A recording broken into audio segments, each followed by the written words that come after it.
বিতুৰাজ গগৈ সহযোগত ডিমৌৰ এখন বিশেষ বিয়াৰ প্ৰতিবেদন। উৰুলি বিয়া নামেৰে উদুলি মুদুলি এখন গাঁও। গাঁওখনৰ জীয়াৰী বোৱাৰীৰ গাত তত নাইকিয়া অৱস্থা।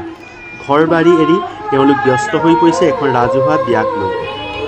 দৰা কইনাক নোৱাইছে ধুৱাইছে তেল টেঙা ফুট সেন্দুৰ দিছে, মানে মহিলাসকলৰ ভীষণ ব্যস্ত। কিন্তু গাঁৱৰ ৰাইজে ৰাজহুৱা স্থানত পতা এই বিয়াখন প্ৰকৃততে এখন ভেকুলীৰ বিয়াহে।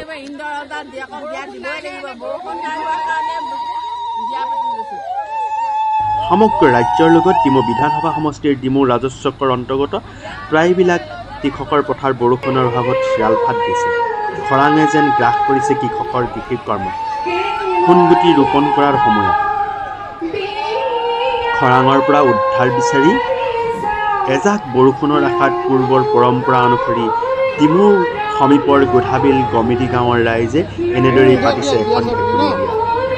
এতিয়া ভেকুলী বিয়া পতাৰ পাছত বৰুণ দেৱতাই বৰষুণ দি কৃষকক উপকৃত কৰে নে নকৰে সেয়া লক্ষণীয় হ'ব। বিজ্ঞানৰ এই চূড়ান্ত জয়যাত্ৰাৰ সময়ত আমাৰ কৃষকে পানীৰ বাবে ভেকুলী বিয়া পাতিব লগা বিষয়টো গম্ভীৰভাৱে চিন্তা কৰিবলগীয়া বিষয়।